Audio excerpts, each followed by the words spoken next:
The night had started innocently enough. I don't usually go out with the guys after work, but after a tough week, my friends insisted I join them for a drink. We all hit the local bar, sharing stories, venting frustrations, and laughing in a way that felt rare these days. Maybe that's why I lost track of time and ended up staying out later than I'd planned. As I headed home, the streets were quieter than usual. I wasn't drunk, just tipsy enough to feel relaxed, to start thinking of how I'd slip into bed without waking up my wife, Sarah. But as I reached the door, something felt off. There was a faint light on in the living room, one I don't usually leave on. I turned the handle, expecting to be greeted by silence. Instead, there was a murmur of voices, soft, like a secret whisper. I paused, an uneasy feeling clawing at the back of my mind.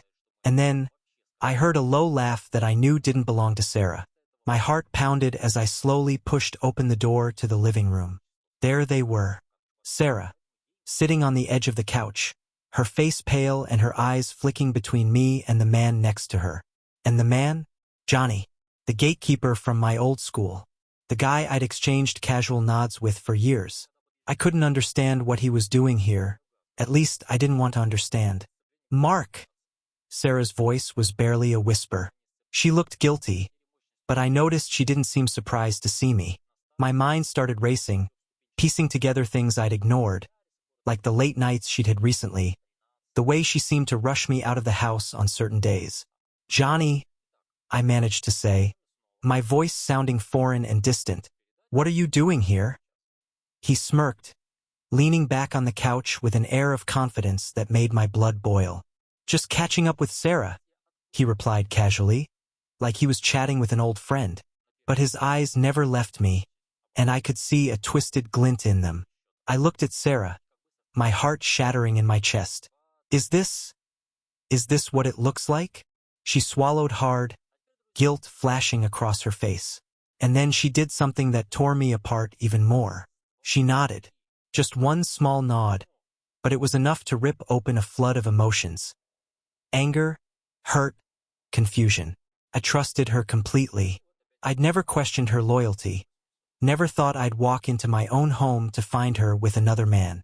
Johnny didn't stop there. He sat forward, eyes fixed on me with a sneer, as if he enjoyed the pain he was watching me go through. She's been with me, Mark, he said, his voice dripping with arrogance. And she's made it pretty clear she prefers my company. Isn't that right, Sarah? Sarah's head dropped, but she didn't deny it. That silence was louder than any confession she could have spoken. I felt the rage building, my fists clenching and unclenching at my sides. But I forced myself to breathe, to stay in control. Johnny continued, as if relishing the power he felt over me. You know, Mark, I've been in her life in ways you never could. We've shared things you'd never understand, he taunted, his eyes never leaving mine. Every word felt like a knife twisting deeper. I wanted to react, to scream, to lash out. But I stood there, frozen, trying to process what was happening. And somehow, deep down, I knew this was only the beginning of the nightmare that was unfolding. I don't know how long I stood there, watching Sarah, the woman I thought I knew, sitting beside another man in our living room. The silence stretched unbearably, each second chipping away at the last bits of trust one had in her. My hands were shaking as I held onto the edge of the doorframe, trying to ground myself in the middle of this surreal nightmare. Finally, Sarah broke the silence, her voice wavering. Mark, I didn't mean for you to find out like this. Find out what, exactly? I managed, my tone harsher than I intended. I wanted her to say it, to hear the truth in her own words. Somehow, that seemed important to me in that moment. She looked at Johnny, as if drawing some kind of twisted strength from him, and then her gaze settled back on me. I've been seeing Johnny, she admitted, her words barely above a whisper. The impact of her confession hit me like a freight train, leaving me gasping for air. My whole world, the life we'd built together, crumbled before my eyes in the span of a few seconds. I was filled with disbelief, but beneath that was a raw, burning anger that seemed to consume every fiber of my being. Johnny, as if sensing my turmoil, leaned back with a satisfied smirk. "Come on, Mark. You had to have seen the signs." He sneered, his tone laced with arrogance. "We weren't exactly discreet." I felt my fists clench involuntarily, every nerve in my body screaming for me to act, to make him regret every word. But I held back, clinging to what little self-control I had left. I turned to Sarah, hoping for some semblance of remorse, some flicker of regret. But all I saw was guilt mixed with a strange resignation, like she had accepted this as inevitable. "Why, Sarah?" I demanded, my voice barely holding together. "I thought we were happy. I thought you loved me." She flinched, looking away. "It's complicated, Mark," she replied weakly, as if that would explain everything. You're always so busy, so wrapped up in work. And Johnny, he was there when I needed someone." Her words cut deeper than I could have imagined. In a moment of agonizing clarity, I realized she was blaming me, as if my dedication to providing for us was somehow a fault, a flaw that had driven her into another man's arms. But Johnny wasn't done. He leaned forward, that arrogant smirk never leaving his face. "The truth is, Mark," he began, voice dripping with cruelty, "Sarah and I have something you could never give her. She deserves a man who can meet her needs, who can actually be there for her." The rage that had been simmering just below the surface boiled over. I took a step forward, fists clenched, every ounce of me itching to lash out, to shut him up. But in that moment, I saw the satisfaction in his eyes, the twisted pleasure he took in my pain. And I knew that hitting him, giving in to the anger, would only give him what he wanted. I took a shaky breath, forcing myself to stand down. "This is my house," I said, barely able to keep my voice steady. "And you don't belong here." Johnny chuckled, unaffected by my words. "You think you can just order me out, Mark? I don't think you understand how things work now." Before I could respond, a voice interrupted from the doorway. It was Ben, our neighbor. He had come over, probably hearing the raised voices, and was standing there, looking between us with a mixture of concern and confusion. "What's going on here?" he asked, eyes flicking from Johnny to Sarah, and then finally resting on me, his friend of many years. "Ben," I managed, my voice shaky, "I think you might be able to answer that better than me." He stepped inside, sensing the tension. "Mark, what's going on?" Johnny smirked, sizing up Ben with a disdainful glance. "Mark here doesn't seem to understand that his wife needs more than what he can offer," Johnny replied smugly. "I'm just here to make things right for her." Ben looked at Johnny, then at Sarah, realization dawning on his face. He stepped closer to me, putting a hand on my shoulder, grounding me in a way that I desperately needed in that moment. His steady presence was a reminder of reality, of the world outside this twisted betrayal that had invaded my home. "Mark," Ben said quietly, his voice filled with a gravity that grounded me, "this isn't worth it. Let's just take a step back and talk this through." I shook my head, unwilling to let this slide, to let Johnny sit there smugly in my own living room. But Ben's calm gaze brought me back to myself, reminding me that there were still people in my life who cared, people who wouldn't betray me the way Sarah had. "Fine," I said, my voice barely above a whisper. "Let's talk." But inside, the betrayal and fury continued to burn, simmering beneath the surface, waiting for an outlet. I stood there, barely able to contain the fury churning inside me. Sarah sat silently, eyes downcast, looking like she wanted to disappear, while Johnny leaned back on the couch, exuding a smug confidence that made my stomach turn. Ben's steadying presence was the only thing keeping me from losing control entirely. But Johnny wasn't done. "Let's be real, Mark," Johnny began, his voice oozing with condescension. "This was inevitable. I mean, do you even know what your wife likes? Really wants?" He leaned forward, as if sharing some grand secret, his tone dripping with mockery. My fists clenched so hard I could feel my nails digging into my palms, but I forced myself to breathe. I glanced at Sarah, half expecting her to protest, to tell him to stop, but she just stared at her lap, looking almost resigned. That was the worst part of all. She wasn't just letting this happen. She was part of it. Johnny, Ben interrupted, his voice low and steady, but firm. I think it's time for you to leave. Johnny chuckled, waving a dismissive hand at Ben. And who exactly are you? The friendship police. He laughed again, clearly entertained by the scene he'd orchestrated. Ben didn't react, didn't rise to Johnny's bait, but his hand on my shoulder tightened just a bit. I'm Mark's friend, he replied calmly. And right now, I think he's had enough of you being here. Johnny scoffed, but he didn't look away from me. Mark, listen. Sarah deserves someone who knows her, who understands her needs.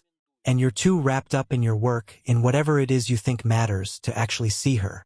He shook his head, feigning pity. You should be thanking me.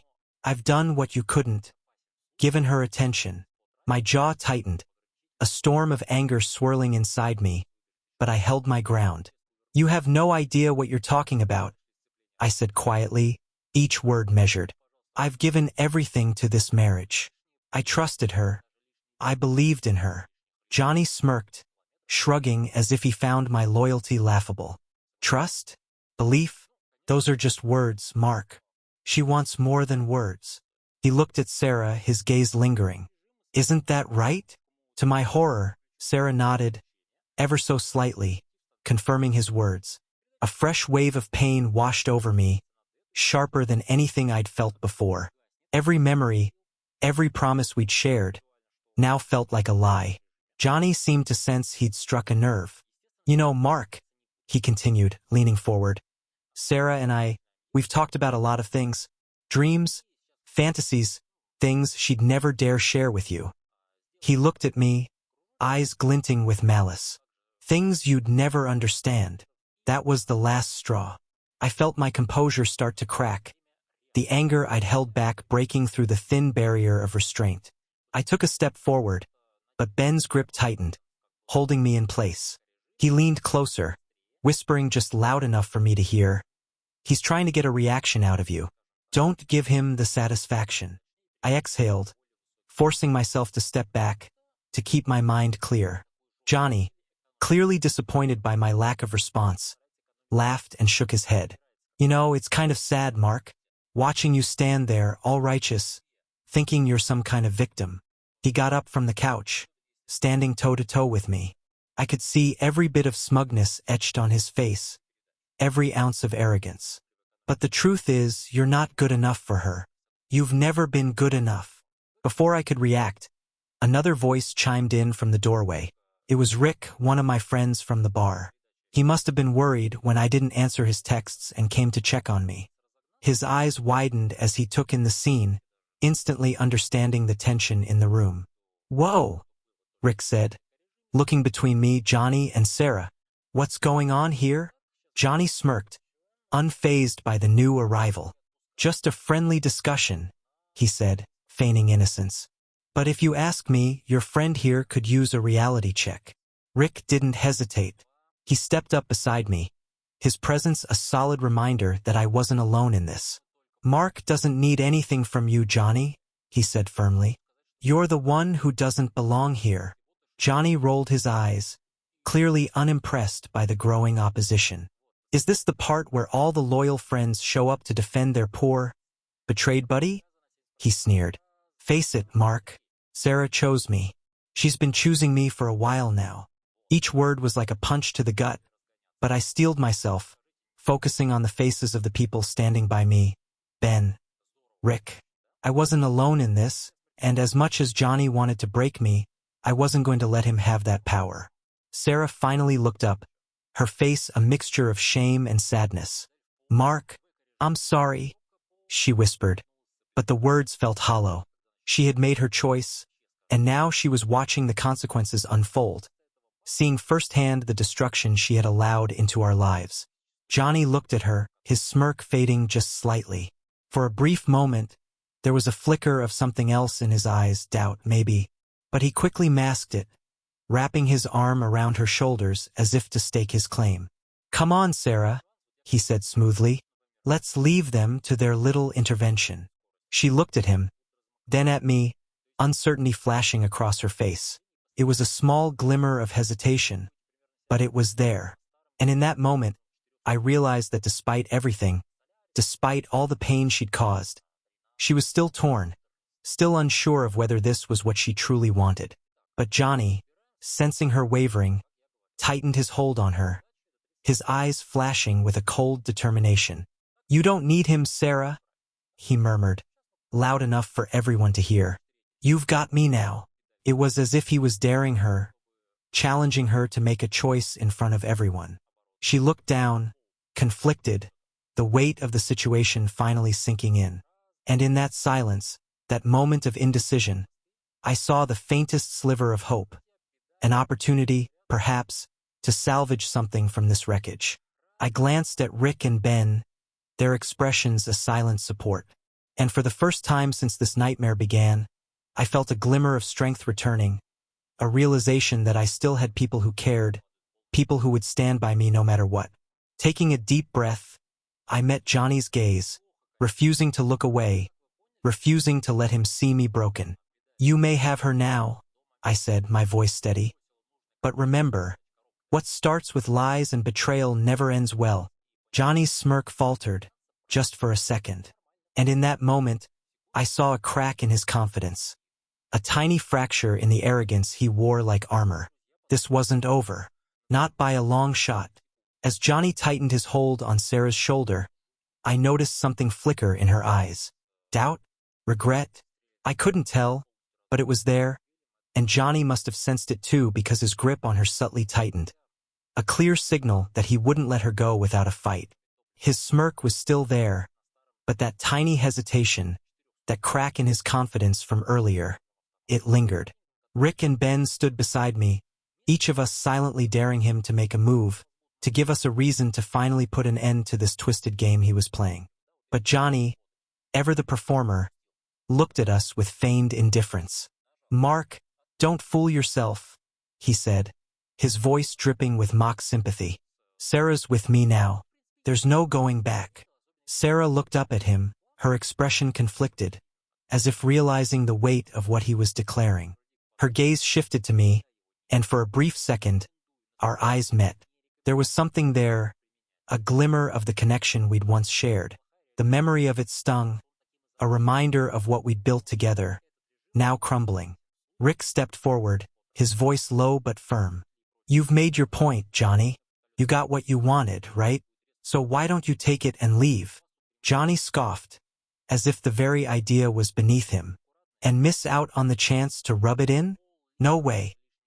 He looked back at Sarah, an unsettling possessiveness in his gaze. "Besides, Sarah and I have plans." That got Sarah's attention.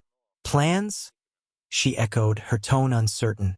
"Yeah, babe," he replied smoothly, pulling her closer. "Our life together, away from all this." He cast a disdainful look around the room, as if everything in it, including me, was somehow beneath him. I couldn't keep quiet any longer. "Is that what you really want, Sarah?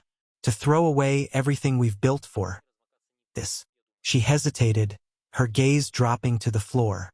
But Johnny wasn't about to let her linger in doubt. "Of course she does, Mark," he cut in, his tone patronizing. "She deserves better than a husband who's never around."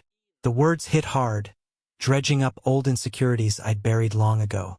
I knew I'd thrown myself into work, sometimes at the expense of time with her, but I'd done it for us to build a future. And the realization that she'd used that as an excuse to betray me was like salt on a wound. But before I could respond, Sarah finally spoke, her voice barely above a whisper. "Mark, maybe Johnny's right. Maybe we both deserve something different." Her words stunned me, leaving me momentarily speechless. I felt like I was drowning, grasping for anything to keep me afloat, but everything I reached for slipped through my fingers. Ben, sensing my turmoil, placed a reassuring hand on my shoulder. "Sarah," Ben interjected gently, "before you make any decisions, think carefully. What you're throwing away, it's not just Mark's life. It's your own." Johnny rolled his eyes, clearly fed up. "Please spare us the drama," he sneered. "She knows exactly what she wants." Rick wasn't having it. Do you, Sarah? He asked, his voice cutting through the tension like a knife. Do you really know what you're giving up for? This guy? She looked at him, then at Johnny, her expression clouded with confusion. Johnny, sensing her indecision, pulled her even closer, practically pinning her to his side. Sarah, we're leaving. Now, he commanded, his voice cold and unyielding.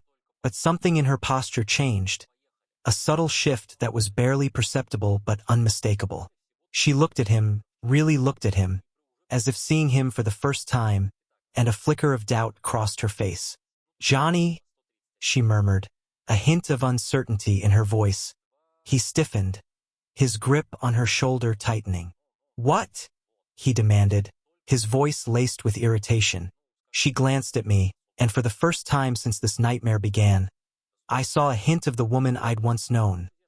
The woman who had laughed with me, dreamed with me, the woman I thought I'd spend my life with. Her gaze softened, and I could tell that despite everything, a part of her was questioning, wondering if maybe, just maybe, she'd made a mistake. But Johnny, ever vigilant, saw the change too, and his expression darkened. Don't even think about it, Sarah, he hissed, his tone dangerously low. We had a deal, remember? Her eyes widened, a flash of fear crossing her face. Johnny, I didn't agree to all of this, she stammered, her voice trembling. The atmosphere shifted, the tension thickening as we all processed her words. It was clear now. Johnny had manipulated her, drawn her in with promises and charm, but she hadn't fully realized the depth of the situation until now. And he knew it. Johnny's face contorted with anger, his hand tightening on her arm. You're not backing out now, he growled, his voice barely controlled. Let her go, Rick commanded, stepping forward, his stance protective. Johnny laughed, though there was no humor in it. Or what? You think you're gonna play hero now? He sneered, his gaze challenging. Before I knew it, Ben had stepped between them, creating a buffer. Johnny, this has gone far enough, he said calmly, his voice steady. Sarah's got a choice, and she deserves to make it without you trying to force her hand. Johnny's eyes narrowed, a dangerous glint flashing in them. He wasn't used to being defied, that much was clear. He looked at me, then at Rick and Ben, and for the first time I saw a flicker of uncertainty in his expression. He hadn't counted on anyone standing up to him. Fine, he spat, releasing Sarah's arm with a rough shove. If she wants to stay here with you losers, that's her choice. He looked at Sarah, his expression hardening. But don't come crawling back to me when you realize what a mistake you're making. Sarah looked at him, her expression conflicted, but there was a faint glimmer of relief in her eyes. She glanced at me, her gaze apologetic, as if realizing the depth of what she'd nearly sacrificed. Johnny stormed toward the door, casting one last glare over his shoulder before slamming it behind him, leaving the room in stunned silence. I took a shaky breath, the weight of the situation crashing over me. Sarah looked at me, her expression a mixture of regret and sorrow. Mark, I don't know what to say. I wanted to say something, anything, but the words wouldn't come. The hurt, the betrayal, it was too much, too fresh. All I could do was stand there, feeling the remnants of the life we'd shared slipping through my fingers. Ben and Rick exchanged a glance, then looked at me, their eyes filled with sympathy and support. And for the first time, I realized that no matter what happened, I wouldn't face this alone. Johnny's exit left a silence so thick you could almost feel it pressing down on the room. The door had barely shut behind him, and I was still trying to process everything that had just happened. Sarah stood across from me, looking small and uncertain. The smug, self-assured woman who had sided with Johnny just moments ago was now nowhere to be seen. In her place was someone who looked vulnerable, maybe even a little lost. Rick and Ben both stayed, though I could tell they were hesitant. Rick broke the silence first, his voice low. Mark, you want us to stick around? Or? I nodded, grateful for their support, but knowing I needed a moment alone with Sarah. Give us a few minutes, guys, but stay close. Okay? Ben squeezed my shoulder, a silent show of support, before they stepped outside. The quiet settled in again, leaving Sarah and me alone with the mess we now had to unravel. Sarah fidgeted, her gaze darting around the room, looking anywhere but at me. "Mark," she started, her voice barely above a whisper. I don't even know where to begin." I crossed my arms, forcing myself to stay calm. "Maybe start with why," I replied, trying to keep my voice steady. "Why him? Why this?" She winced, looking down at her hands. "It wasn't supposed to be like this. It wasn't supposed to hurt you."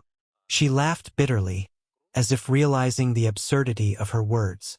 "I guess that sounds ridiculous now, doesn't it?" "Yeah," I replied quietly. "It does." For a long time, she didn't say anything, her face a storm of conflicting emotions. "Mark," I felt invisible, like we were just coexisting, not really living together. "You were always so busy, always working, and I felt like I was just a shadow in your life." Her words stung, but they weren't a surprise. I'd known for a while that things between us weren't perfect, that there were cracks in the foundation. But I never thought it would lead to this. "So you felt neglected," I said, a hint of bitterness creeping into my voice. "And instead of talking to me, you turned to Johnny?" She looked up, her eyes filling with tears. "It wasn't planned, Mark. He was there. He listened. He made me feel seen. I thought, maybe, just maybe, he could give me what I was missing." I let out a shaky breath, trying to process her words. Part of me wanted to yell, to scream that she'd thrown away everything we had for a fleeting affair. But another part of me, a quieter, sadder part, understood. I had, in some ways, failed her too. "So what now?" I asked, the question hanging in the air like a challenge. She swallowed, her gaze turning pleading. "I don't know, Mark. I don't know what I want anymore." Her words hit me like a punch to the gut. After everything, after all the pain and betrayal, she still didn't know. I felt a surge of anger rising up, but I forced it down, focusing on the bigger picture. "You need to figure it out, Sarah," I said quietly, "because I can't live in this limbo. I can't keep wondering if you're going to leave me for the next guy who makes you feel seen." She flinched, her face crumpling as she wiped a tear away. "I know, and I'm sorry, Mark. I really am."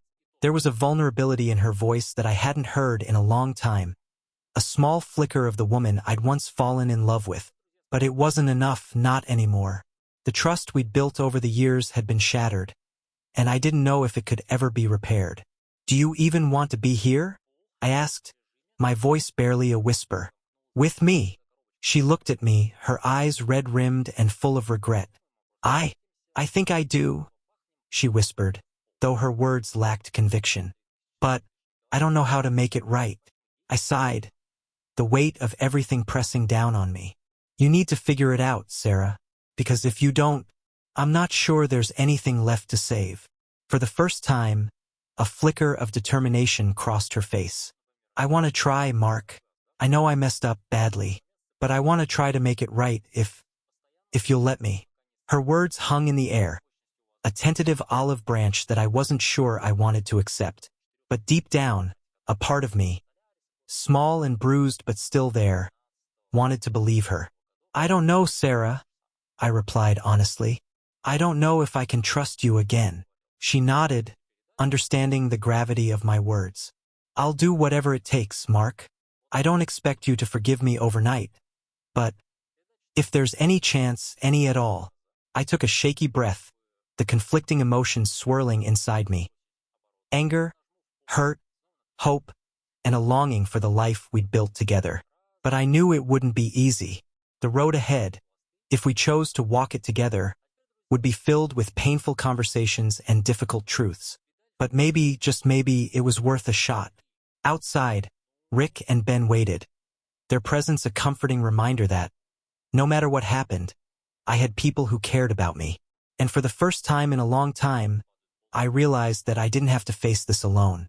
After Rick and Ben left, I sat alone in the living room, staring at the empty chair where Johnny had been sitting, his arrogant smirk still fresh in my mind. The room felt heavy, filled with the ghosts of everything Sarah and I had been through together, as well as the painful memories she had just created. I couldn't shake the feeling that something had broken between us, something fundamental. The next few days were a blur. Sarah kept her distance, giving me space to process everything. She looked different now, more subdued, quieter, her usual confidence dimmed. There was a tension in the air that neither of us knew how to break. The once familiar rhythm of our lives together was gone, replaced by an uncomfortable silence. But we couldn't avoid each other forever. On the fourth evening, after the sun had dipped below the horizon, Sarah finally approached me in the kitchen. She looked exhausted, as if she hadn't slept in days, and her eyes held a mixture of regret and desperation. "Mark," she began, her voice soft but steady. "I know I have no right to ask for your forgiveness. I know I messed up in ways that I can't even begin to justify. But I need you to understand why." Her words tugged at something deep inside me, a curiosity mixed with hurt and anger. Part of me didn't want to hear her excuses, didn't want to give her the satisfaction of explaining herself. But another part, a part that still remembered the woman I'd fallen in love with, wanted to understand. "Go on," I said quietly, crossing my arms as I leaned against the counter. She took a deep breath, as if steeling herself. "When you started working those long hours, I told myself it was for us. That you were doing it to build a better future for us. To give us the life we always dreamed of." She paused, looking away. "But as time went on, I started to feel invisible. Like I was just a part of the background of your life." Her words struck a nerve, bringing up memories of late nights at the office, missed dinners, and weekends spent working instead of with her. I'd convinced myself that it was all for a greater good, that one day she would understand. But hearing it from her now, I realized that maybe I hadn't been as present as I thought. "So, you felt neglected?" I replied, my voice a mixture of anger and resignation. "And you thought Johnny would fill that void?" She flinched, guilt flashing in her eyes. "No, Mark, I didn't plan for it to go that far. At first, it was just someone to talk to, someone who made me feel seen. But then, I don't know, it all spiraled out of control so quickly." I clenched my jaw, trying to keep my emotions in check. "Sarah, I was working hard for us. I never meant to make you feel like you didn't matter." She looked at me, a tear slipping down her cheek. "I know, Mark, and I hate myself for letting it get this far. I was selfish and I let my own insecurities cloud everything. But now all I want is a chance to make things right. If there's even a sliver of hope, I'll do whatever it takes to earn back your trust." Her words were sincere, and for a moment, I saw a glimpse of the woman I'd once built my life with, the woman who had stood by my side through thick and thin. But the betrayal was still fresh, a wound that refused to heal. "I don't know if I can give you that," I admitted, my voice barely above a whisper. What you did with him, it shattered something inside me, and I don't know if I can ever feel the same way about you." She nodded, her expression filled with pain. "I understand, and I don't expect you to forgive me overnight. But if there's any chance, any at all, I'll spend the rest of my life proving that I'm worthy of it." Her words hung in the air, and for the first time, I saw genuine remorse in her eyes.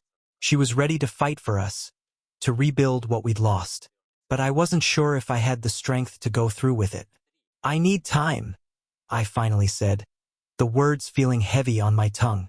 "Time to figure out if I can move past this. Time to understand what I want." She nodded, a glimmer of hope in her expression. "I'll give you all the time you need, Mark. I'm not going anywhere." In the weeks that followed, Sarah and I lived in a fragile truce. We coexisted in the same space, each of us trying to find our footing in the aftermath of her betrayal. She made an effort to be there, to engage with me in ways she hadn't before. She apologized again and again, her words earnest and filled with regret. And slowly, against my own expectations, I began to feel a faint sense of hope. Rick and Ben continued to check in on me, their support unwavering. They'd seen me at my worst, and they'd stood by me through it all. Their friendship was a lifeline, a reminder that I wasn't alone, no matter how isolated I felt. But despite the tentative progress Sarah and I were making, I couldn't shake the memories of that night. Johnny's smug face, his cruel taunts, the way he'd flaunted his hold over Sarah. It was a wound that refused to heal, a constant reminder of the betrayal that had shattered my trust. And then, one evening, as Sarah and I sat in the living room in silence, the doorbell rang. I opened it, surprised to find Johnny standing there, his expression unreadable. "What the hell are you doing here?" I demanded, my fists clenched at my sides. He looked at me, a strange glint in his eyes. "I came to talk." I stepped outside, closing the door behind me to keep him away from Sarah. "There's nothing left to talk about, Johnny. You got what you wanted, didn't you?" He smirked, though there was a hint of something else beneath it, something almost vulnerable. "It wasn't just about that, Mark. She meant something to me." The words caught me off guard, a surge of anger rising within me. "Don't you dare try to justify this. You used her, manipulated her, and now you think you can just waltz back here and make it right." Johnny's smirk faded, his expression darkening. "I'm not here to make it right, Mark. I'm here because I wanted you to know that it wasn't just a game for me. Maybe it started that way, but somewhere along the line it became more." His words hit like a punch to the gut, and for a moment, I felt a mixture of anger and pity. Johnny was a broken man, clinging to something he'd never truly had. And in his desperation, he'd torn apart lives, leaving a trail of destruction in his wake. "Whatever it was to you," I said coldly, "it's over. Sarah and we're trying to move forward without you in the picture." Johnny's gaze hardened, his smirk returning. "Fine, but don't think this is the last you'll see of me, Mark. People don't change overnight. You'll realize that soon enough." He turned and walked away, leaving me standing there, my heart pounding in my chest. His words lingered, a chilling reminder that no matter how much I wanted to leave the past behind, it had a way of coming back, haunting me in ways I couldn't control. When I returned to the living room, Sarah looked up at me, a question in her eyes. I didn't tell her about Johnny's visit. She didn't need to know. Instead, I sat down beside her, the weight of everything we'd been through settling over me like a heavy blanket. And as the night wore on, I realized that our journey was far from over. The scars left by her betrayal would take time to heal, if they ever did.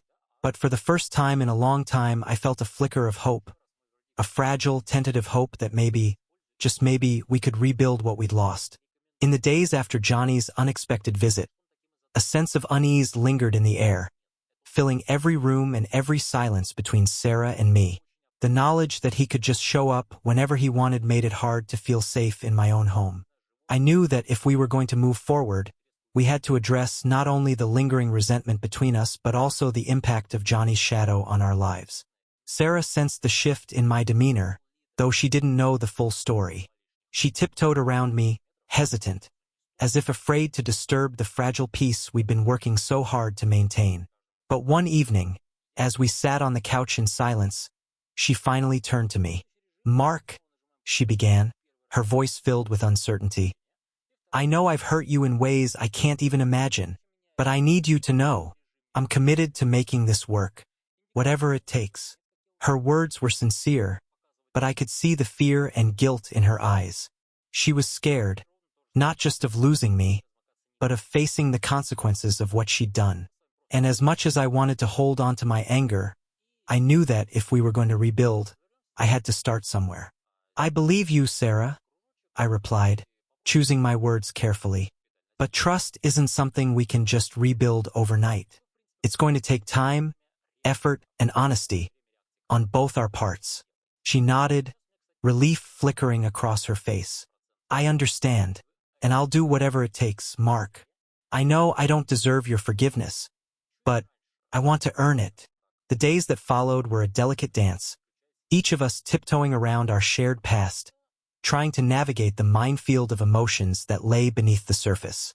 We started going to couples counseling, at Sarah's suggestion, and while it was uncomfortable at first, it provided a safe space for us to express the hurt, anger, and confusion that we both felt.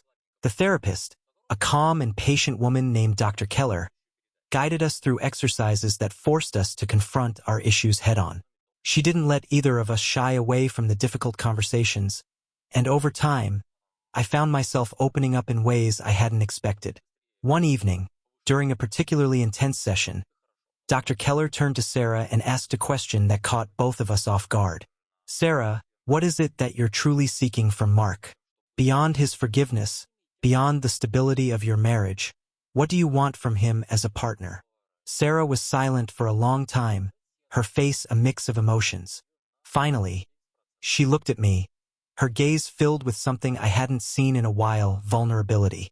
I want him to see me," she whispered, her voice barely audible. "I want to feel like I matter to him, like I'm more than just an afterthought." Her words hit me hard, bringing up memories of all the times I'd chosen work over her, all the late nights and missed dinners. I'd convinced myself that it was for us, that my dedication to my career was a way of providing for our future.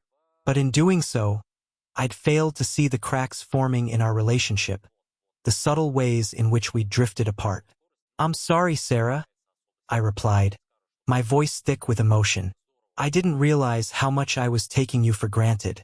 I thought I was doing what was best for us, but I see now that I was wrong." Dr. Keller nodded, encouraging us to continue. "Mark, recognizing the impact of your choices is an important step. But rebuilding trust requires action, not just words.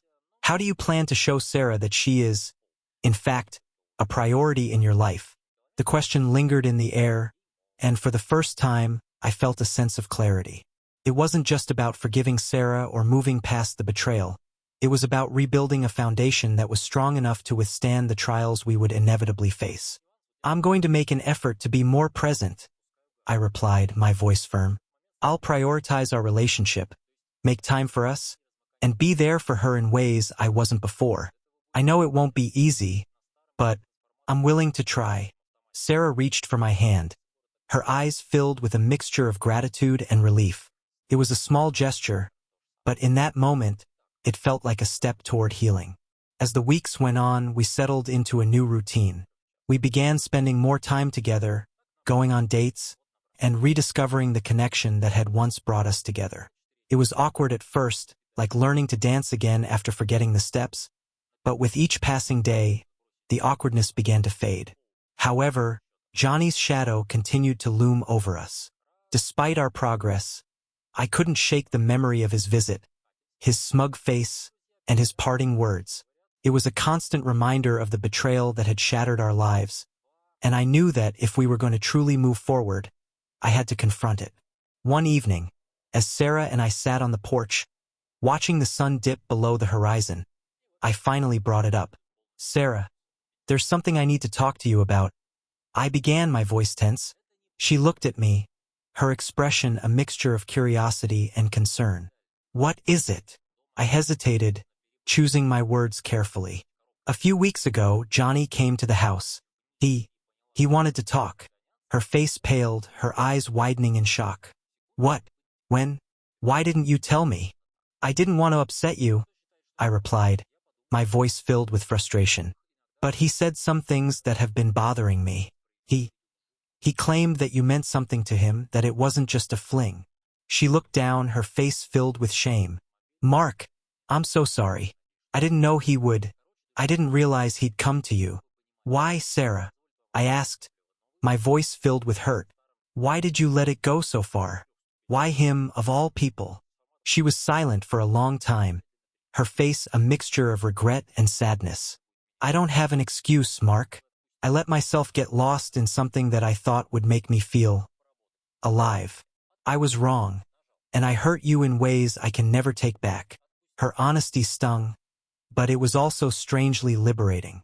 For the first time, I saw her not as the woman who had betrayed me, but as someone who had made a terrible mistake. A mistake that she was willing to spend the rest of her life making up for.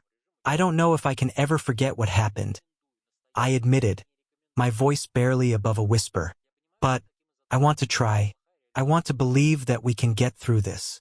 She reached for my hand, her gaze filled with gratitude. "Thank you, Mark. Thank you for giving me a second chance." The journey was far from over, But for the first time in a long time, I felt a glimmer of hope. We were building something new, something stronger, forged in the fires of pain and forgiveness. And though the road ahead was uncertain, I was ready to face it, one step at a time, with Sarah by my side. As we continued our therapy sessions, the tension between us began to ease. We still had moments where the weight of what had happened seemed too much to bear, but we also had moments of genuine connection, laughing at silly jokes, sharing memories from better times, and even planning for the future. But Johnny still loomed in the background. I couldn't escape the reality that he had been a part of our lives in a way that felt intrusive, almost like a shadow in our relationship. I knew that in order for us to fully heal, we needed closure on that chapter. But I also knew it wasn't something I could force. It had to come when we were both ready. One afternoon, Sarah and I sat in the living room, a calm quiet settling over us. She took a deep breath before speaking. "Mark, I need you to understand something," she began. "I never wanted to hurt you. I was lost and I made terrible choices. But I'm committed to being better. For us. For you." I nodded, a part of me still hesitant, but another part of me believing in the possibility of change. "I'm committed too, Sarah. But this will take time. We can't just ignore what happened." "We won't," she said, her voice firm.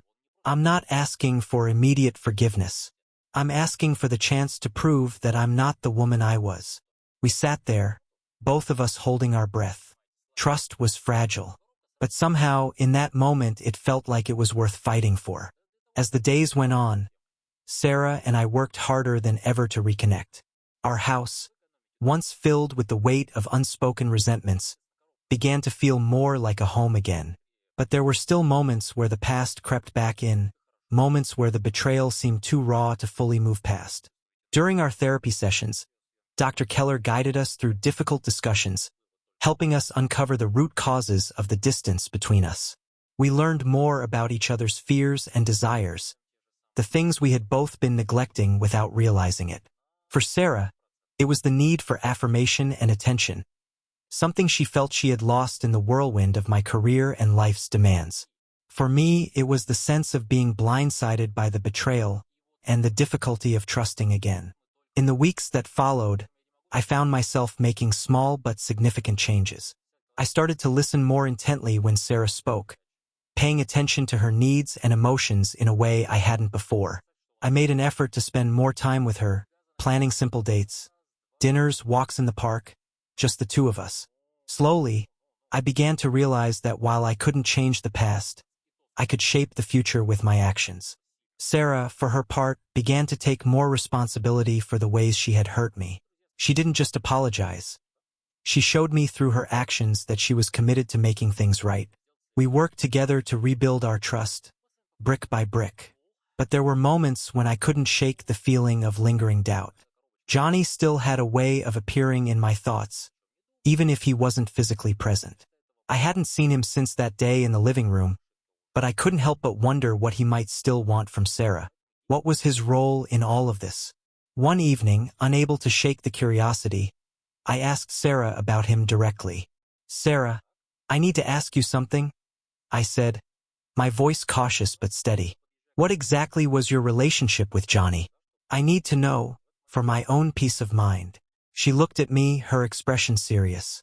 "Mark, I know it's hard to hear, but I need to be honest. Johnny and we had a few encounters. I don't know how else to say it, but it wasn't what it seemed. He wasn't the person I was turning to for any kind of real connection. I was lost, confused, and I thought I could escape the hurt I was feeling." Her words were painful, but they also gave me some clarity. Johnny had never been a serious part of her life. He had been an escape, a brief distraction from the emotional turmoil that had been building between us. It wasn't an excuse, but it helped me understand her actions better. "You don't have to apologize for that anymore," I said, my voice quiet. "I just needed to know the truth." She reached for my hand, her fingers trembling slightly. "I am so sorry for everything, Mark. For hurting you, for putting you through this. I never wanted to lose you." Months passed, and while the scars of the past were still there, they no longer defined our relationship. We had both made mistakes, but we had also grown from them. The house that had once felt like a battleground slowly began to feel like a home again. We had moments of joy, simple pleasures like cooking together, sharing quiet mornings over coffee, and laughing at inside jokes that had once felt lost. Slowly, the connection that had brought us together in the first place started to feel like something we could rely on again. But it wasn't easy. There were still days when the weight of the past felt too much to bear, but we faced those days together, knowing that we were stronger for it. And then, one evening, as Sarah and I sat together on the couch, I realized that things had truly changed. We were no longer defined by our past mistakes. We were, in many ways, rebuilding something new, something that was ours, built on understanding, forgiveness, and hard-earned trust. "I don't know what the future holds," I said quietly, looking into Sarah's eyes. "But I know I want to face it with you." She smiled, a smile that was filled with both relief and hope. "I feel the same way, Mark. Whatever happens, we'll face it together." In that moment, I felt the weight of the past lifting, replaced by a sense of possibility. Our journey wasn't over, and it might never be easy, but I knew that, with each other, we could rebuild anything.